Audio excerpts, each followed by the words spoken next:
Assalamualaikum warahmatullahi wabarakatuh. Bagaimana kabar kalian?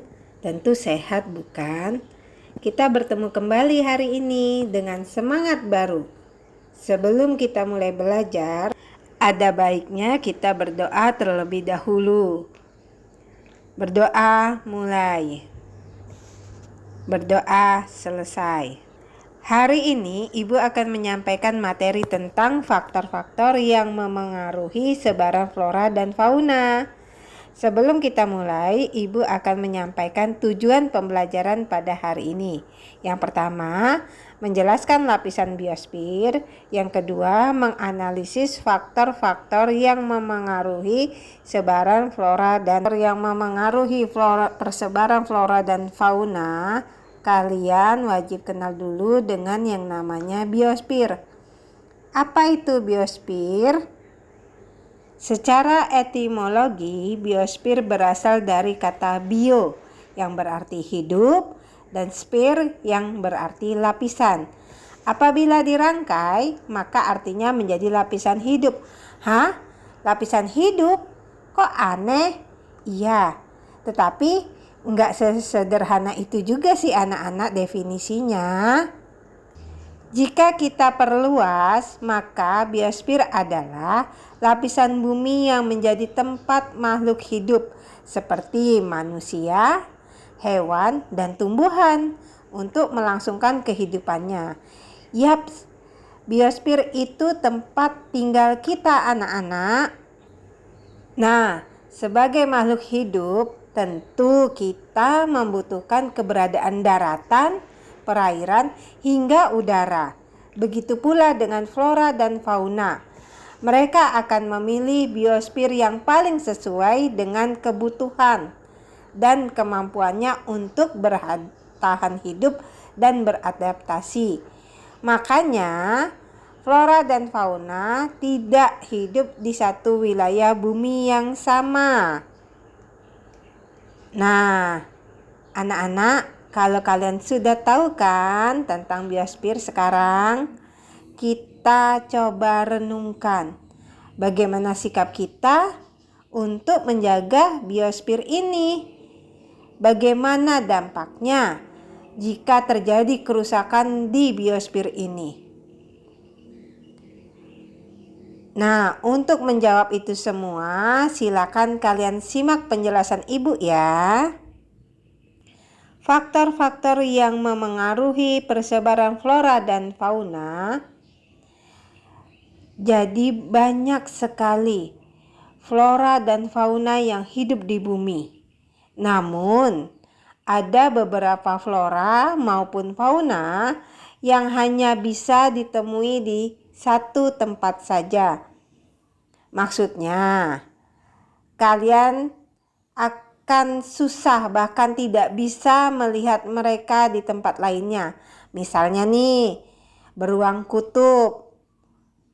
Fauna itu hanya bisa kalian lihat di kutub utara. Kenapa bisa begitu? Hal ini disebabkan ada beberapa faktor berikut. Nah, sekarang Ibu jelaskan ya, faktor-faktor yang mempengaruhi persebaran flora dan fauna. Yang pertama yaitu klimatik atau faktor iklim.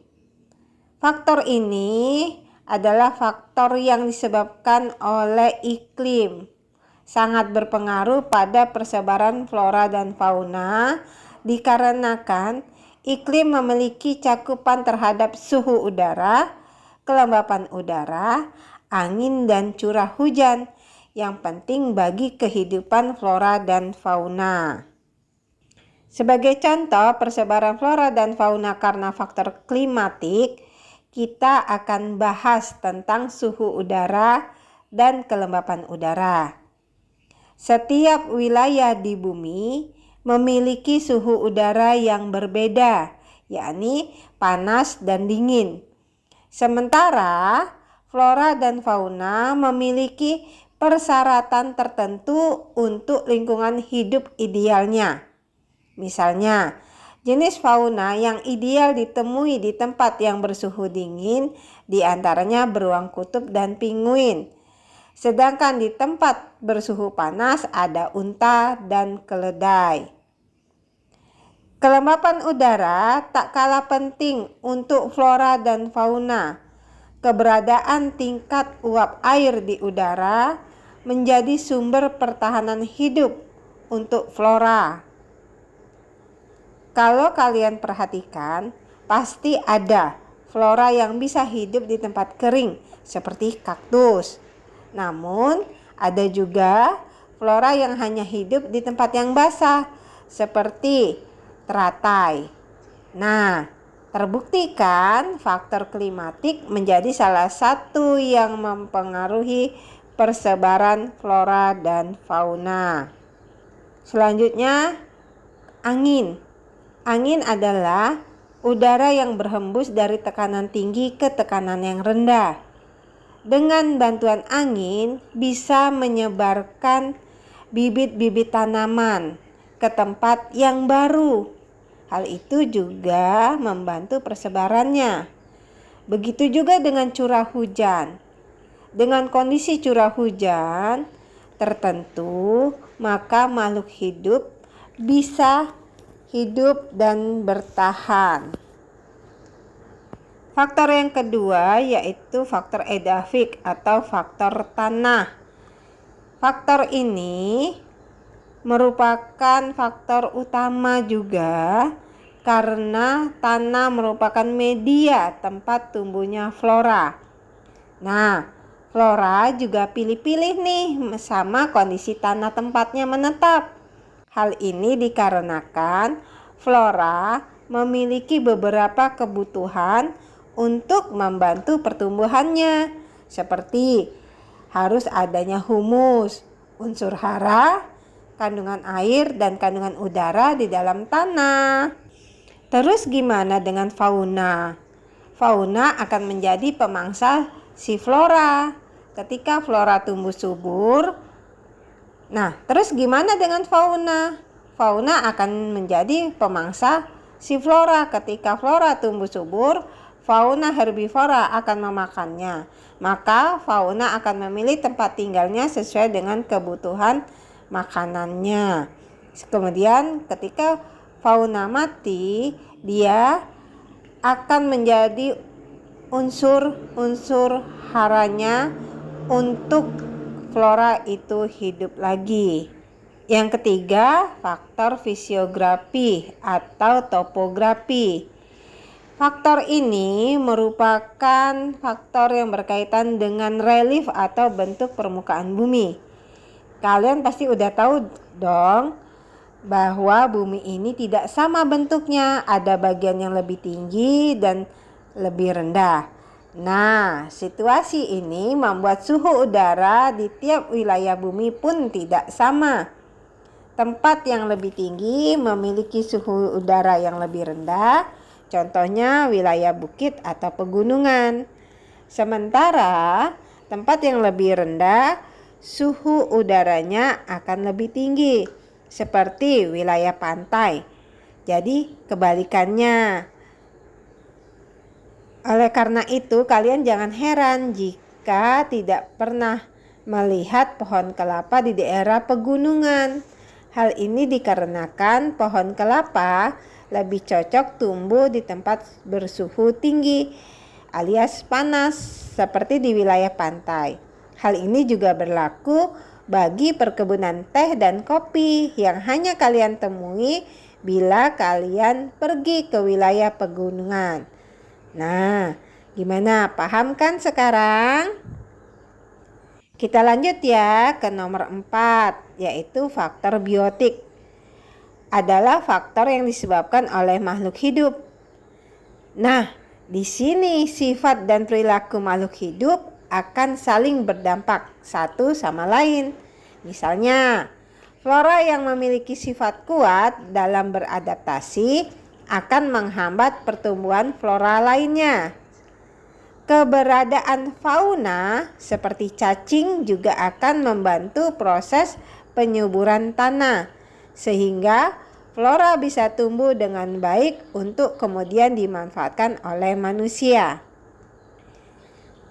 Yang paling disayangkan manusia bisa menjadi sosok yang berperilaku baik maupun buruk.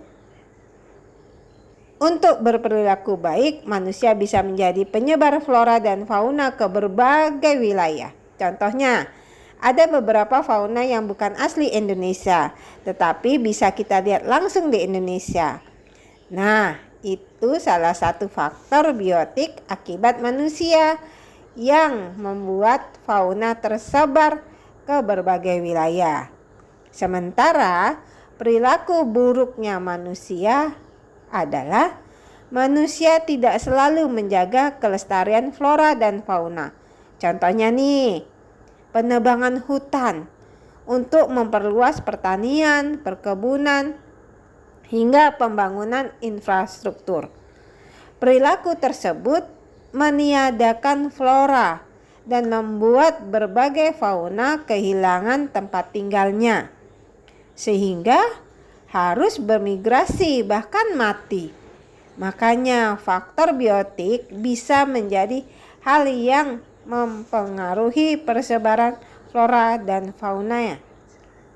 Nah, setelah kalian menyimak penjelasan ibu tadi, maka dapat kita ambil kesimpulan betapa pentingnya mengetahui faktor-faktor yang memengaruhi sebaran flora dan fauna, dan betapa pentingnya kita semua harus bisa memanfaatkan sekaligus menjaga kelestarian flora dan fauna dengan baik untuk keberlangsungan makhluk hidup termasuk flora dan fauna di muka bumi ini. Sekarang tugas kalian adalah membuat gambar sebaran flora tumbuhan berdasarkan letak lintang dan menjelaskan faktor-faktor yang memengaruhi sebaran flora dan fauna di Indonesia. Demikian anak-anak materi ibu pada hari ini. Sampai berjumpa kembali pada materi selanjutnya.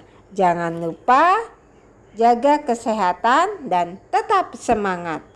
Wassalamualaikum warahmatullahi wabarakatuh.